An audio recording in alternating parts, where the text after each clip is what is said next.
Hey Raghunath, tell everyone about our Patreon community. Sure, Kastuba. The Wisdom of the Sages Patreon community is an incredible online yoga resource. If you like the type of yoga wisdom and culture we share on the show, then our Patreon community is a great next step. This is a listener-supported podcast, and any level of sponsorship will unlock a wide range of live and archived classes, talks, and even workshops. Raghunath teaches, I teach, and we have a host of other excellent teachers on topics ranging from yoga philosophy, asana classes, storytelling, Ayurveda, kirtan, cooking, meditation, and a lot more. We even have an incredible online Bhakti 12-step recovery group. So if you want to check it out, go to patreon.com/wisdom of the sages. All right, let's get it on.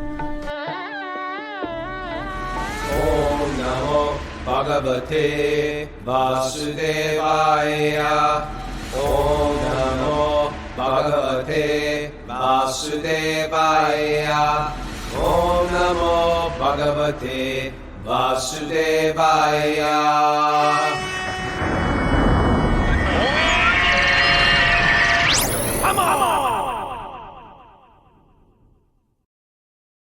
Live from Super Soul Farm, this is Wisdom of the Sages, a daily yoga podcast with your host, Raghunath, and co-host and senior educator at the Bhakti Center in New York, Kaustubh Das. Welcome to the show, everybody. Welcome to Q&A Day. It's Sleep In Saturday. And if you're new to the show or listening on Facebook, did Facebook start yet? Nope. They have. If you're new to the show or listening on Facebook Live, guess what? Do this every day, study of the Srimad Bhagavatam, the essential teachings of Vedic thought. And you can join us every day. If you want to join us live, you can do that. We do it at 6 a.m. Eastern time, usually Monday through Friday. You just have to email Mara, Miss Mara, wisdomofthesages108@gmail.com. She'll send you the secret codes to enter into our transcendental chamber. And otherwise, you can find us wherever you get podcasts, at Spotify or Stitcher or Apple Podcasts or YouTube. Welcome to the show, everybody. It's Google Q&A Day. Podcasts. Or Google Podcasts. Or many other podcast platforms. Or many other. There's a lot out there now. Yeah. I haven't even figured out podcasts yet. I still haven't figured out. It's like a download, the same as a listen. It's like we're expected to learn all this technology as if, oh yeah, we're not using it. And then they have there's always like a new upgrade of the iPhone, and they just assume. I think there's someone out on your lawn right now. You could just go yell at him to get off. Open up the window. My point is, okay. Hey, yeah. How are you, Kaustubh? Happy to be with you, Raghunath. Guess who I got here? Mara. Besides Mara and besides Mallory, we have young Tommy Fawcett. Oh, great. Young Tommy Fawcett staying Where at does the he live farm. again? He lives in Sacramento. Yeah, he's come a long way then. 18 years old. Came with me in pilgrimage, and then he came on the training we did in January. Mm-hmm. And he's back. He's hanging at Super Soul, and he's coming to Italy. All right. There's a lot of Tommy Fawcett going on in our life. We're happy to have him. That's great. It's amazing how someone who's like 18 years old can be like, you know what? Yes. It's some type of, a lot of times 18-year-olds are like, whatever. He's very focused. He's a focused kid. So anyway. He's actually the age of your kids, more or less. He is. And I love him more. Don't tell my kids. I told my kids, like, yeah, there's a young kid coming. They're like, how old is he? I was like, he's your age. And I go, and he wants to fight you, Rocco. He wants to fight. He's like ripped and really strong, and he's fast. If you know Tommy, he's like the I always try to instigate fights. Yeah, why? Because I'm crazy. I'm like Narada Muni. Narada Muni did the same thing. He had a good purpose, a good reason for doing it. Yes, I have no good reason just to get up the gander of my kids. But it's a joke. It's a joke. Yeah, it's a joke. Tommy's the most humble, sweetest kid ever. Okay. How about announcements, Rogo? We got some announcements, don't we? Yeah. We're having a Wisdom of the Sages party at the Bhakti Center. Come on down. It's the weekend of Rath Yatra. That's the 9th, 10th, and 11th, Kaustubh? Oh, in New York City, you're saying? New York City, Rath Yatra, 9th, 10th, and 11th. Yeah. So join us there. You can go to the That's a Bhakti fun Center. one. It's a fun one. Every year it's fun. We do a program on the roof. It's fun. It's just if you're coming to New York, and then we have the You know what parade. you That's do? a game You changer. you get together with some other Wisdom of the Sages friends, right? And you Mhm. get an Airbnb together. You know, you save this way, you have a good time, you have a great weekend. You know, something like that. Yeah, something like that. Also, we got a couple. I think we got a couple spaces for Italy. Well, if you're interested in Italy, go to wisdomofthesages.com/events. Great way to hang in Italy. We're going to have Bhakti Recovery Group going on while we're there. We're going to go to beautiful cities. Sachinandana Swami is going to join us the last few days. Awesome. Really excited for that. And going to eat Italian food. Okay. Any other good Italian announcements? prasad. Italian prasad. Thank you. We do not eat food. We eat prasad. we we don't even eat it. highly reject food. Everybody chastised me today. We don't eat it. We don't eat food. Oh, I'm sorry. I gotta relearn how to speak around you two. Sorry about that, Rogan. Just wanted to. We don't correct. I didn't want people thinking you were out eating regular food. I wanted them to know you're eating prasad. I only honor. Thank you. Yes, you eat delicately. Thank you. Gracefully. Bhakti Recovery Group meetings today at 9:30 a.m. and 12:30 p.m. East Coast time. And then also Nityananda Chandra's Shloka group meets today at 10 a.m. And is the Urban Davy thing this weekend? Is that this weekend? No, I don't think so. Okay. But you know what is tomorrow? We have a special interview. Great interview tomorrow, 8 a.m. Spiritual Bring it back. scientist is back. Spiritual And we're trying to get the scientist. spiritual scientist at the farm in May. We're working on it right now. Would anybody be interested? I'd like to see a show of hands on the message board. Anybody interested in coming to the farm that day? It's a day. It would be a day program, or Okay. day into Like a full evening or day kind of like a workshop. full- kind of or half. Yeah, something like that.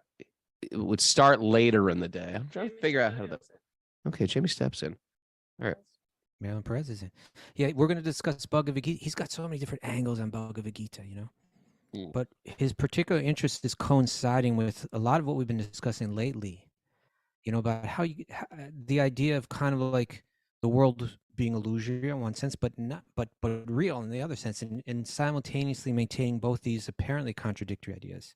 They're not contradictory, but there's a way to understand them, and he's great at categorizing and breaking things down. If you've got some scientific questions, maybe we go a little. But why not? Maybe we just go into UFOs a little bit. Why not? He's a scientist. Let's talk about we're not going to unidentified flying UFOs. objects. No. Why? I'll tell you why not. Because Why? we have a whole nother plan. It's not No, not for UFOs. tomorrow, but maybe for okay. tomorrow. Maybe. Okay.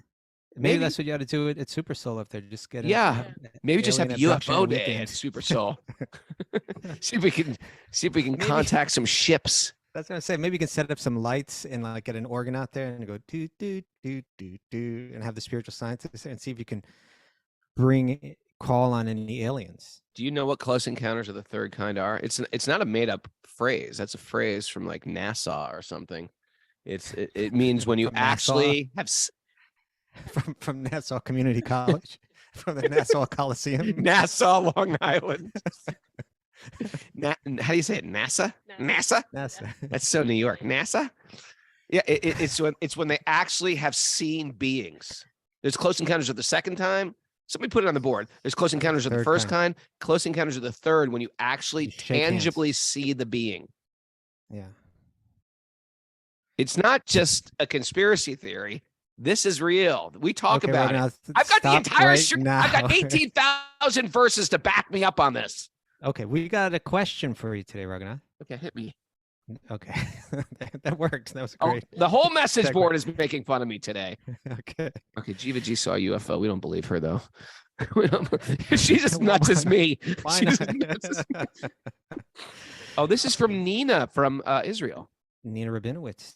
She came. She's great, and she came to our. She came in January to the Eco Village, right? She is great. Yeah. She's a great lady. All right, let me. You want to read this question? Here we go. Okay, Firstly, you want to read it? You go ahead. I'll read it. Sure. Firstly, I want to thank you for putting together the life-changing experience that was the wisdom training at the GEV. We're going to do it next year too. People are about to announce it. It really helped me advance in Bhakti so much more than I could have imagined. And so many of my questions were answered, only replaced with new questions. That's the great thing about these experience-based practices. You get your questions answered, and then you get a whole new slew of questions. And that's how you move forward in Bhakti. It really, okay. You, Kostuba, started to answer one of these questions that I asked you. But since returning home, the question has crystallized into a slightly different shape. So I'm wondering if you can advise me on the following. Okay. As I mentioned to you on the retreat, I grew up as an Orthodox Jew. I'm still somewhat traditional, but She lives in Israel. Definitely wouldn't consider myself Orthodox. Okay. She's traditional, but not Orthodox. And I live in the holy Dom of Jerusalem. So I'm constantly surrounded by people who are deeply attached to their identities, religious, ethnic, national, etc. It's an the identity. What's that? It's an intense place. It's an intense place. Yeah. It's, historically and even modern history, just the circumstances intensify. I think the Jews would get a lot out of the Bhagavad, Tom.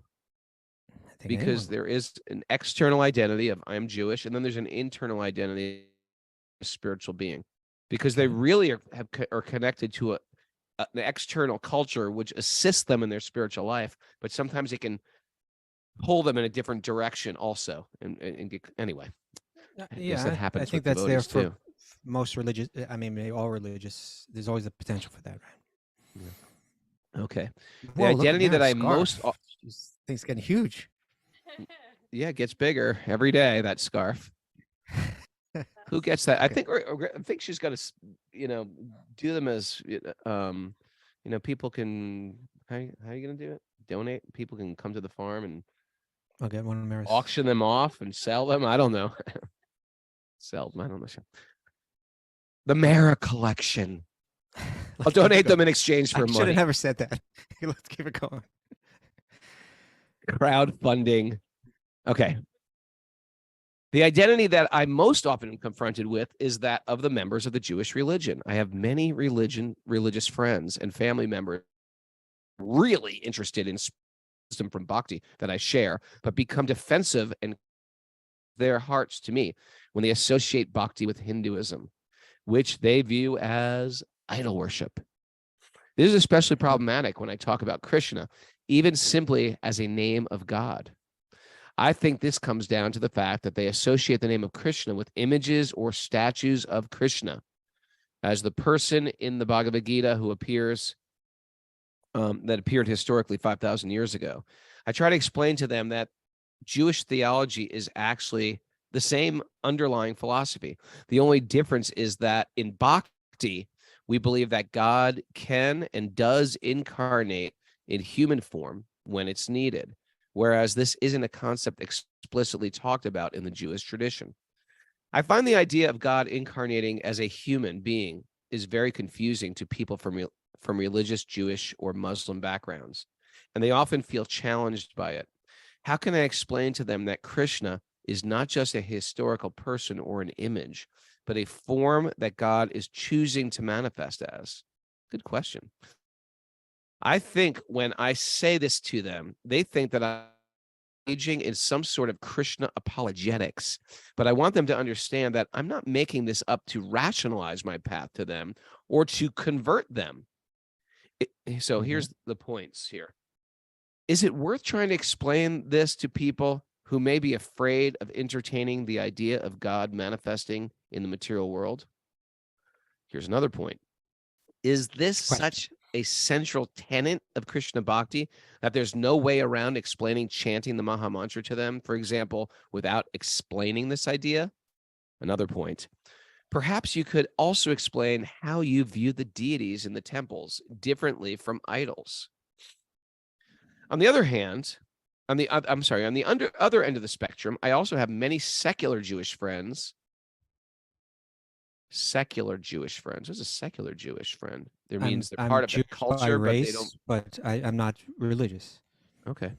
Secular Jewish friends and family who are allergic to spirituality because they associate it with religion, which they never connected with, though they may have been forced into it. Still, I find that these people are really curious about what I practice, and I get the sense they want the fulfillment and peace that I get from Bhakti, especially since I'm coming back from the wisdom training.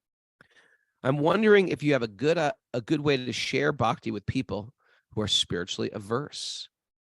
Any advice on explaining these ideas to either or both these groups would be much appreciated, and I hope I will help other podcast listeners as well. Thank you for bearing with me through this long and complicated questions. Your student in service, Nina. What a nice, well thought out question. She's a good thinker and Yep. very sincere person. I'm curious on the message board too today. Maybe put it, if you're from a Jewish background, can you just put it up on the message board? I'm curious. Kostuba, you want to take a shot at this first? Yeah, I mean, there's so much we could speak classes on. There's so, she's covering so much ground here. I would imagine it is challenging, and we have Israeli people even here with us. Do we have some Israeli people live with us here today? Is Ella here? I'm not sure. But I would imagine it's challenging, to be practicing Krishna Bhakti in a country like Israel. It's, what I hear from her at the beginning of her question has a lot to do with there's kind of a rigid response to any idea of God having form, right? God having manifest form.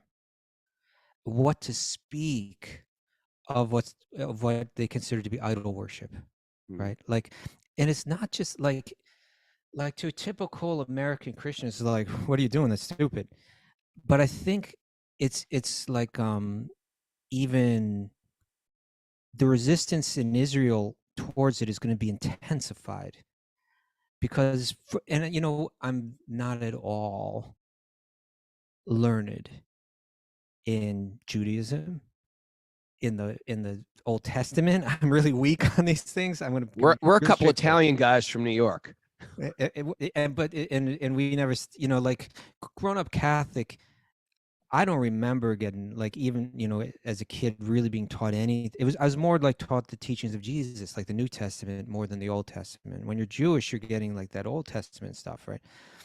And but from the way that I understand it is that the Jewish idea of salvation, it's thought of more communal than it is like individual. Like it all gets based on the idea that God has a special relationship with the people of Israel, right? With the Israelites. right? And he saves them from slavery in Egypt, and then he sends Moses down with the laws. And it's like, as a people, they need to follow these laws. Otherwise, as a people, they're going to suffer all kinds of slavery or destruction, or, and therefore it's like, there's a sense of like, hey, together we got to understand how to live. Otherwise, together we go down. And, all of that's intensified even in modern history by the Holocaust and by the situation of Israel, where it's situated, how it's situated, the resistance. It's like I think it creates a kind of communal pressure to follow the laws of God, lest we suffer communally for it. And Moses comes down with those laws, and one of them is you don't worship a graven image, and Jewish theology, from what I see, is like, from what I understand, it's not so clearly defined. In other words, God is personal but without form. It seems to be that that's the general idea from what I pick up. And if people know more about Judaism than me, then they can please correct me. But the idea of God having form is seen as limiting God, and the idea of seeing God in an image is almost like offensive to God, right? One, because God is beyond form, and two, because you're redirecting your submission away from God to some earthly form. And this is just wrong. And this is the exact kind of thing that in the Old Testament, like whole towns or cities were doing, and then they would suffer for it, and so there's going to be like a strong resistance to that. And so the question, I like the way that Nina kind of phrased it. It's like, is it worth trying to explain this to people who may be afraid of entertaining the idea of God manifesting in the material world? The answer to that question very well may be no. It's not worth it. That was what actually came up to me. My first thing, she said something like, how do I explain it to people that are sort of adverse to it? My answer would be like, you don't explain it. They're actually on a path. They're on a good, healthy, they're on a good, healthy path. And I think it's good. And I'm sure you experience too, as a person who speak about this. I speak to people who want to know about it. That's when people really listen, when they want to know about it. If they don't want to know, don't tell them about it. What do you think? Well, what if they say, why are you doing this? No, sometimes you have to explain yourself, but you're never going to like convince them through it. It's like being on Facebook trying to convince someone of, your stand. It just goes back and forth. I mean, it depends how interested they are, or they just want to prove you wrong.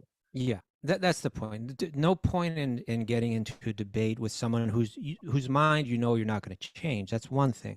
It's another thing if you have someone that you have a relationship with that is inquiring into why are you practicing this, or even I'm concerned that you're practicing this. That maybe you're involved in something that you shouldn't be involved in. And then we have to try to explain it. And so now maybe we can get into that a bit more. I think Prabhupada said Jews will become bhaktas because they're smart. Have you ever? I don't know if I ever heard that. And he said, and Catholics will become bhaktas because they're pious. Yeah, I'm not sure if Prabhupada said that. I've heard. Maybe I just said it and I put it Prabhupada's air bubbles or something. Yeah, but this idea. Then she went on to explain that I have another group of secular Jewish people in my life, right? Who have a whole nother kind of, they're so turned off. You see, in my mind, a lot of this question has to do with what we could call a distinction, which isn't always so well clarified, but let's try to clarify it, the distinction between religion and spirituality, right?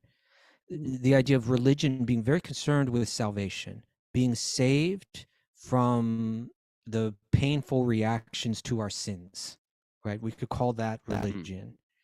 Whereas spirituality can be defined or understood contrasting that. Spirituality is something like I have, by nature I am pure, by nature I'm connected to God, by nature, but I've lost touch with that. I want to recover that which is within me already. Right? That's a different idea than I want to be saved from the results of my sins. Sure. And so these two different ways of looking at, whether you're looking at God or looking at quote unquote spiritual life, they're going to foster different sets of attitudes, right? So like, for instance, with what an Orthodox Jew might look at as idol worship, for them, they're thinking, you get into this, it destroys our whole civil, God gets angry, it's bad for all of us, don't do it. They're not understanding what's happening on the spiritual level, that this person, that the person that's practicing, like, in other words, if you go to India and you find authentic brahmanas that are performing this kind of ritual, what's going on inside them is very different than what the Jew is thinking is going on them, or what's being spoken about in the Old Testament, where it's like, I see God everywhere, which is consistent with the Jewish idea, right? That God is omnipresent. But sure. The problem is, I want to cultivate the vision of God being omnipresent, and what aids me in that is seeing God present in one form, and bringing my mind and my, through my senses, bringing my mind to that, so that the whole point being, so that through this I can see God in everyone and I can see God everywhere. That's a spiritual idea, not a religious idea. That's more of a spiritual idea, right? And so that's what we're trying to cultivate using the deity. The deity is God, but it's not meant to just say this particular deity is the only manifestation of God. No, we go there to understand that God is in every living being. It doesn't stop there. Yeah, that's right. And so it's not like, oh, I'm going into the temple to worship God so that we won't be flooded or something like that, or the locusts won't swarm our crops or something like that. Part of me feels like that could be coming from demigod worship. There's no, I mean, from it would seem that there's no question that what was going on in Israel and places surrounding Israel had a similarity, if not a direct connection, to what was going on in India. But it was just it wasn't at least what we're reading about, it wasn't the pure form of it, right? The pure form of it is a different idea than what they're rebelling. Everything that they're seeing as offensive about it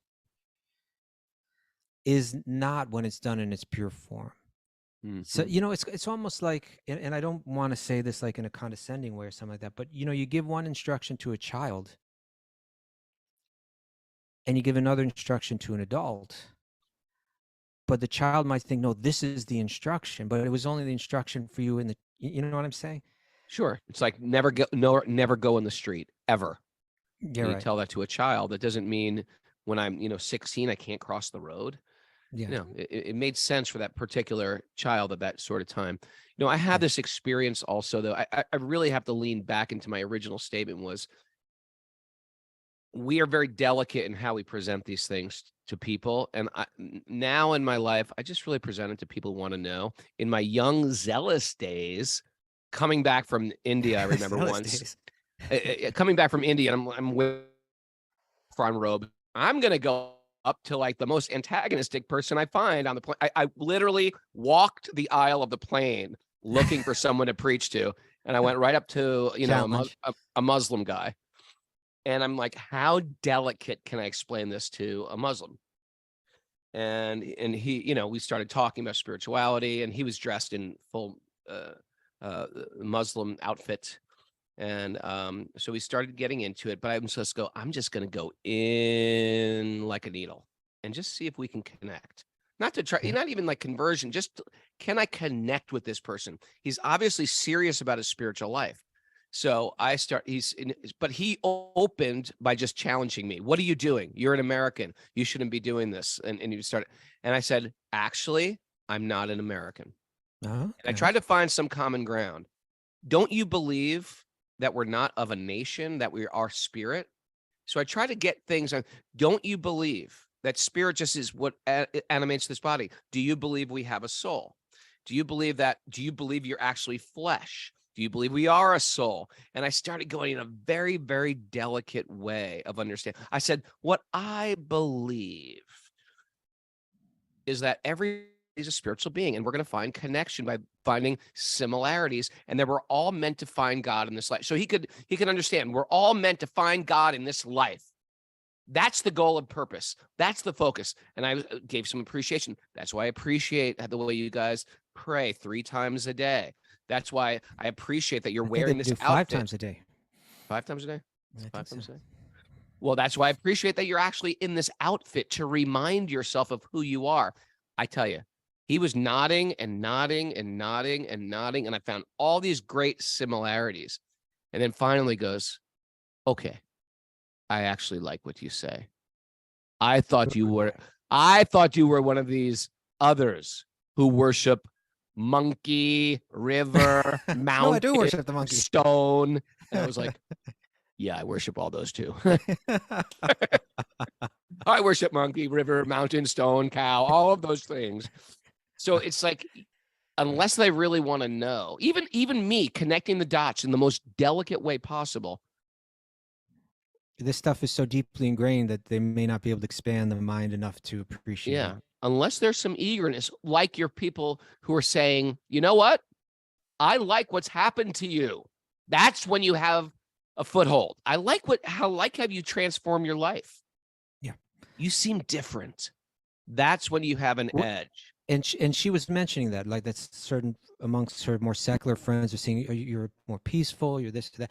You know, we were speaking yesterday, we were reading yesterday in Bhagavatam about how Jadabharta presents the absolute truth as three different manifestations: Brahman, Paramatma, and Bhagavan. And I think, you know, part of it is trying to understand, what is this person ready to accept, you know, and focus more there, focus more there. You know, spiritual knowledge is something very logical and hard to, you can present quote unquote arguments, you can present spiritual knowledge in ways that's very difficult to oppose. This idea that, okay, here's a belief, right, that when we see something born and grow and reproduce and grow old and finally die, it means there's a soul there. There's an element that is irreducible, that's not material, that can't be destroyed, that's not influenced by time, and that's why you can't create life in a laboratory. Now, nobody can argue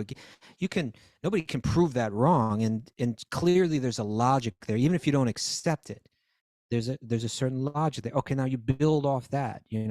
That's the foundation of our faith. You could say, is the idea that the soul is eternal, right? It's made of spiritual energy. It's made out of different energy. Then you can take it step by step. Well, if that's true, then what does that mean? It changes how we relate to one another. Then I want to live in a way that I'm respecting life. Therefore, I accept these yogic principles of simplicity. I accept these yogic principles of kindness and compassion because I'm trying to respect life wherever I see it. Okay, what's the origin of that life? Then that we're all connected, like a tree is, like all the leaves on a tree to a root, that there has to be some source for all this, just like the sunlight relates to the sun, that kind of thing. It sounds to me like your secular Jewish friends might be able to relate to that kind of thing. It's not, it doesn't kind of have the I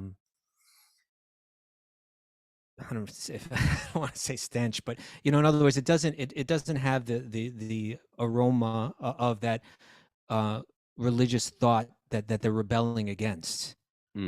This isn't the kind of thing. It was more like, here are the laws, follow them, or you're Jewish, we're the chosen people. If you don't follow this, we all get destroyed. Follow it.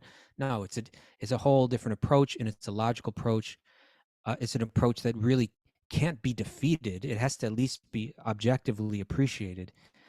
And you can say, this is why I'm transforming. If you see a transformation, it's because I'm thinking like this. Now, if you want to take it further, what are to the theological ideas, then yes, we believe that God can be understood in many ways, right?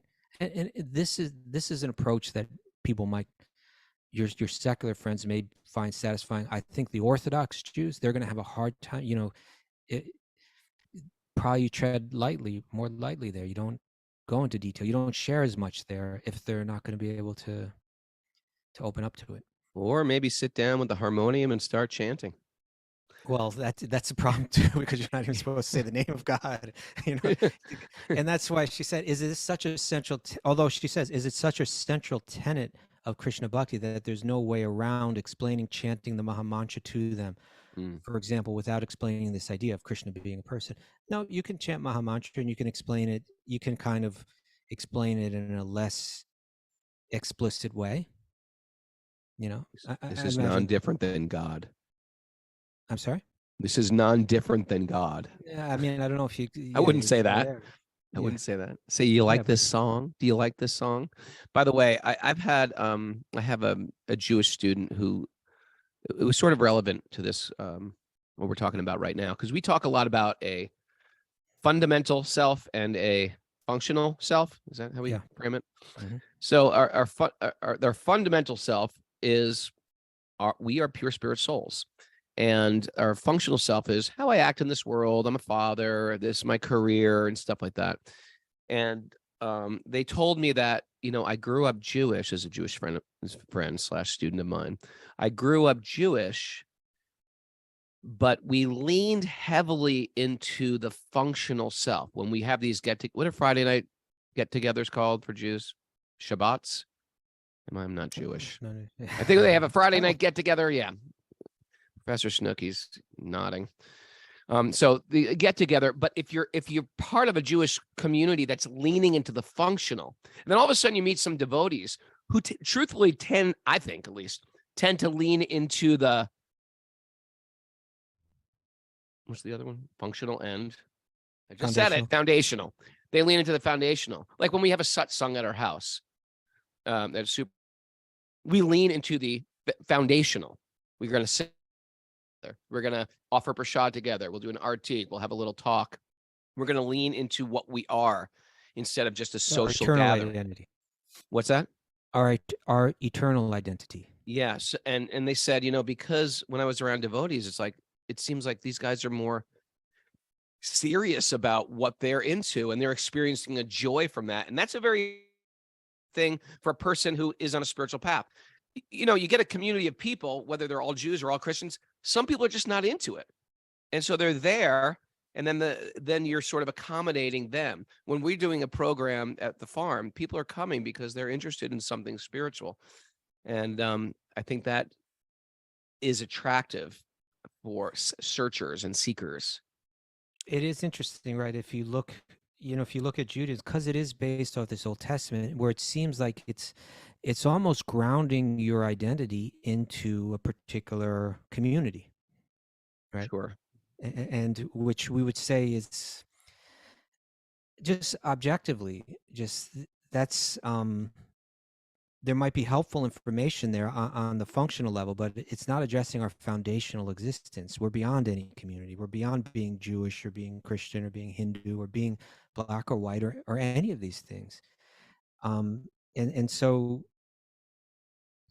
the idea that that these texts, which are held as so sacred, whether it be within the Christian religion or the Jewish religion, or the Muslim religion, or the Hinduism, whatever, you got to look in these traditions, and you'll find within them special people who were going beyond the borders of it, who could understand the essence of it, who could even understand, and who had this inclusive idea, right, that there's truth in all of them. And to me, and then to take it one step further, whose inclusivism is hierarchical. In other words, that they can say, here we have a message to certain people in a certain place, and here's a higher message, and that's okay. Like, here's a message that goes deeper.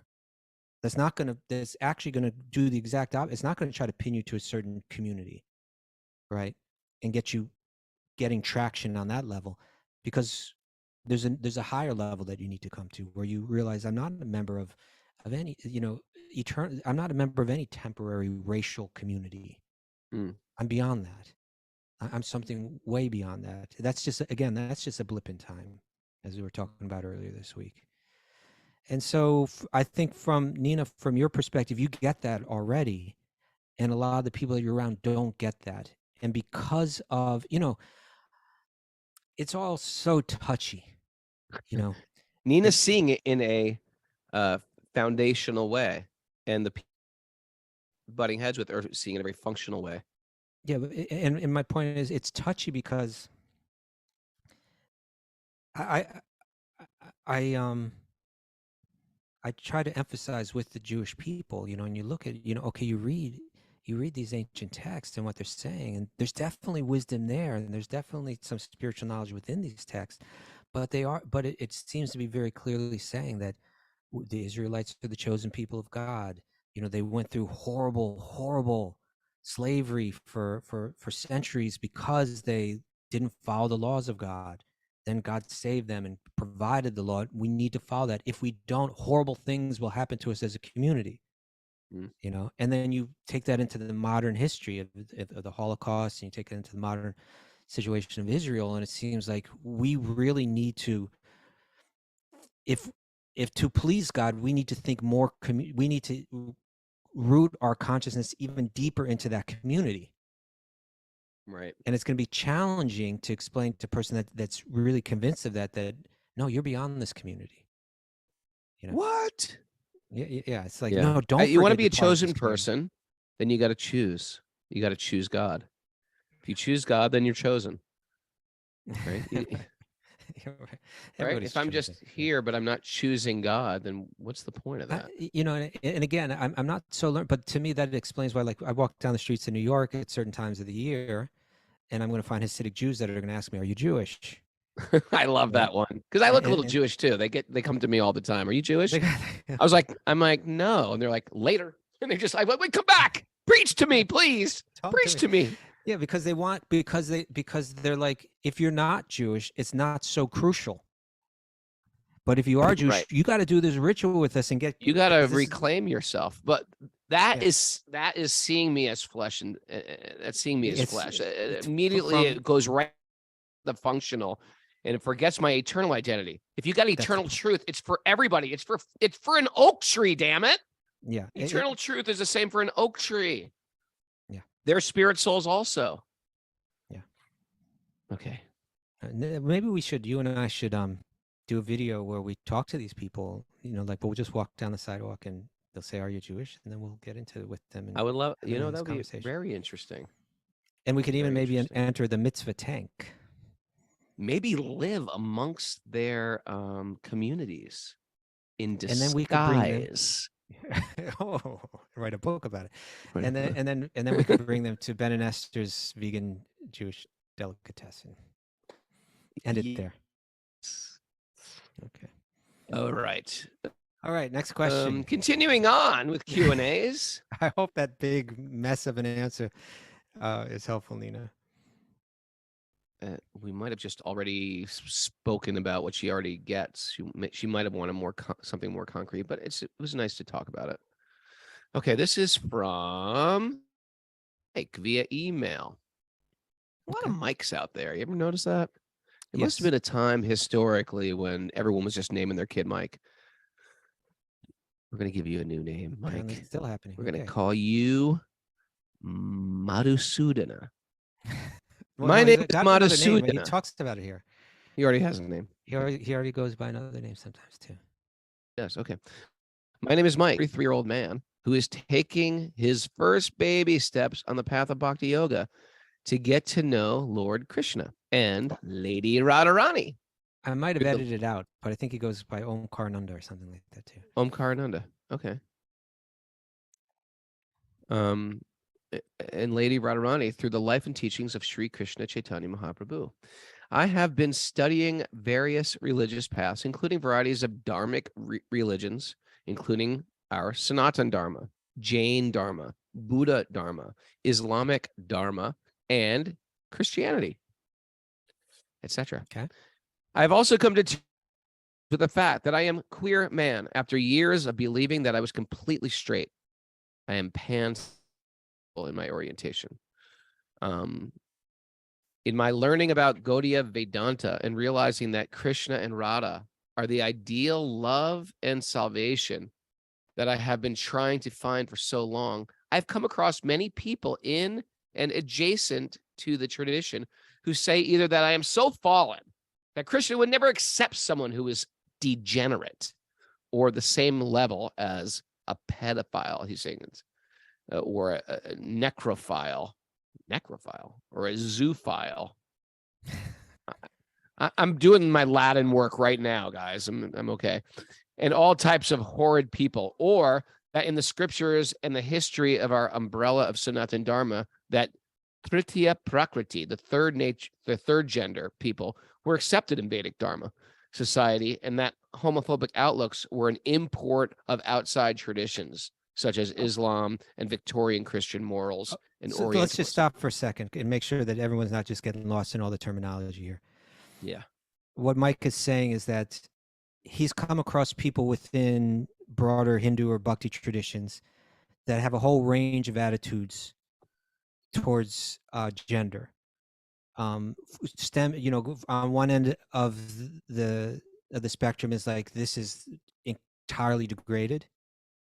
And on the other end of the spectrum is no, there's an idea of a third gender or within Vedic teachings that's appreciated. So There's a whole you say that- community, of Yeah. third gender people in India. Okay. Okay. Continuing on. I have to be honest. I have to be honest, and that I am biased to the latter position, and I'm currently looking into textual and historical documentation for that position to confirm it for myself. What I really want to ask is, how can I find a community of devotees where I can learn to honor Krishna and dive into that ocean of bliss and mercy without being shunned as a pariah or treated one way when I'm around and spit on when my back is turned? Well, my friend, welcome. We welcome you here at Wisdom of the Sages. I also know in my heart that in this life, I'm not ready to take up full sannyas. I honestly want to find a wonderful partner and build a beautiful home with them where I can make Krishna a central pillar of our home life. If the divine couple were to bless me with the strength to raise children Krishna in their hearts and ultimately to choose whether or not they want to follow the path of Krishna consciousness, I want to be able to do that with love and knowledge so that I do not harm them intentionally or sour them to it. Unintentionally. Unintentionally, I'm sorry. Perhaps this could be a question for one of our Q&A segments, but I would love to hear from devotees who have been on this path and for some time to help me orient myself on this journey. Thank you for your time and consideration. Jai Govinda. Mike. Okay. Great question. Yeah. Want me to go first? You want to go first? As you like.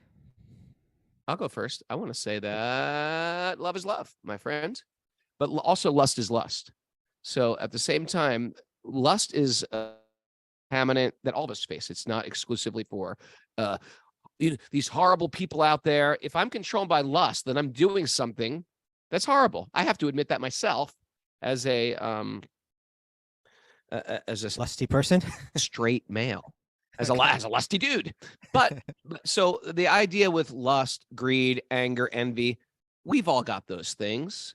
We just have to learn how to control them. And generally, we can't fully control them. We can't take that sannyas situation. We have to figure out how to regulate them. We're spirit souls, Sanatana Dharma, where however our minds were programmed, right? Like just in the same way you have a particular taste for a food. And, because Stuba likes, bitter vegetables. I hate bitter vegetables. I like sweets. That doesn't make one evil or not. It means our minds are programmed differently. So in the same sense, when there is passions that are diverting me from my spiritual life, I have to figure out how to curb those passions. And that's going to fall on a straight person or a gay person, period. And we have a whole sage group community of people who are, what is it? What's our sage LGBTQ sage group? Yeah. Yeah. And yeah, I think you're going to find a home here. Mike, welcome. Krista, do you want to add on to that? Yeah. I mean, there's so much that could be said here. First of all, as we were just discussing with the last question, the very basis of our faith, you could say, or practice or tradition, is the spiritual idea that we're not these bodies, that we are the soul underneath it. The soul is passing through many bodies. And when we say body, that means both the gross body, like the body that we can see and touch, as well as the mind, the subtle body. And the mind becomes programmed with different desires. There's so much that we said. The most important part of this question is the practical end, where Mike was asking, where can I find a community? And we'll get to that in a moment. I just want to say, I think it's, I don't know where Mike lives. And I would encourage Mike that you write to us again and let us know a little bit more about your specific situation. We might be able to give you more, share some more detailed ideas with you about where you could connect with people. But like, for instance, in New York, in the Bhakti community where I live and I'm part of, it's not an issue at all, right? at all. There are many people, at the Bhakti Center that are, LGBTQ. They participate on all different levels. It's not a thing at all. But I'd imagine there are other places where that's not the case. And it's a shame that it's like that. And so, we're with you. We want to support you. Now, this was an interesting part of it. I wanted to address this one part where Mike said he mentioned that spectrum, right, from total degenerate on one end to like this concept of to the other ideas or arguments that are saying no, there's an idea of a third gender. It's written about in these ancient texts and it's appreciated. And he said that if I'm going to be honest, I'm biased towards the latter position, and I'm currently looking into textual and historical documentation for that position to confirm it for myself. And there's one thing that I just wanted to share about that statement. Is, in one sense, there's absolutely nothing wrong with that, but there's potentially a pitfall to that. That when we approach these texts to try to confirm a position that we want to be true, then often we see it. In other words, we're looking through a lens that's colored already, when really, ideally, we're approaching these texts not to try to confirm a belief that I already have, but to see what they're saying. And so, for instance, I've seen arguments on exactly what Mike is talking about here that I felt were very flimsy, or where they were twisting a meaning, trying to twist a meaning out of these texts that wasn't there. I'm not saying that there aren't things like this there, but I'm saying I've seen some attempts, and to me that just weakens your position. In other words, it's saying if I'm saying, hey, here's the proof, and I'm trying to twist something, it almost is disproving it, right? It's like, if that's all you got, that you had to twist some meaning out of that, then you're standing on flimsy ground. Now, you're saying why not focus on the actual reality, which is we're spirit souls trying to fall in love, and we're getting tempted by other things like lust, greed, anger, envy, etc. Why not figure out how to curb those things so we can genuinely fall in love with a divine being? And there's actually no one of this world, be it same sex or opposite sex, that are actually going to fill God's shoes when God wears shoes. Yeah, I mean, yes to what you just said, but I'm not denying that you're not going to find all kind of interesting things, even in Bhagavatam, right? Like when we were studying not long ago, we were studying the story of Puranjana, right? King Puranjana. And there's that really fascinating, to me, it's one of the most fascinating passages in the Bhagavatam, where the story is being told that Puranjana takes birth as a woman in his next life. She's married to a king. The king dies. She's standing at the funeral pyre of her husband. And then a Brahmana approaches. And in the allegory, the Brahmana represents the Paramatma, God within the heart. You remember this, Raghunath? Yep. Okay. And don't quiz me, but yes. And so God, let me see. I tried to pull this up. Do I have it here? Yes, I got it here. Okay. The Paramatma, meaning God within the heart, who accompanies the soul through so many different bodies. And again, when we say body, we don't just mean the physical body. We're talking about the mind as well. And the Paramatma is saying to the soul, I've traveled with you, through your different bodies and with your different mindsets for a very long time. We have, don't you remember me? We have a relationship, and we're both very far from our original home.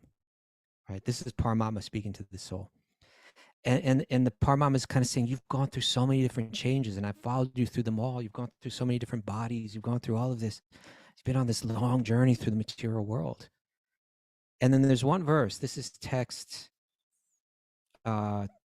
This is 4th canto, chapter 28, text 61, where the Paramatma is speaking to the soul and says, sometimes you think yourself a man. Sometimes you think yourself a woman. And sometimes you think yourself both. Right?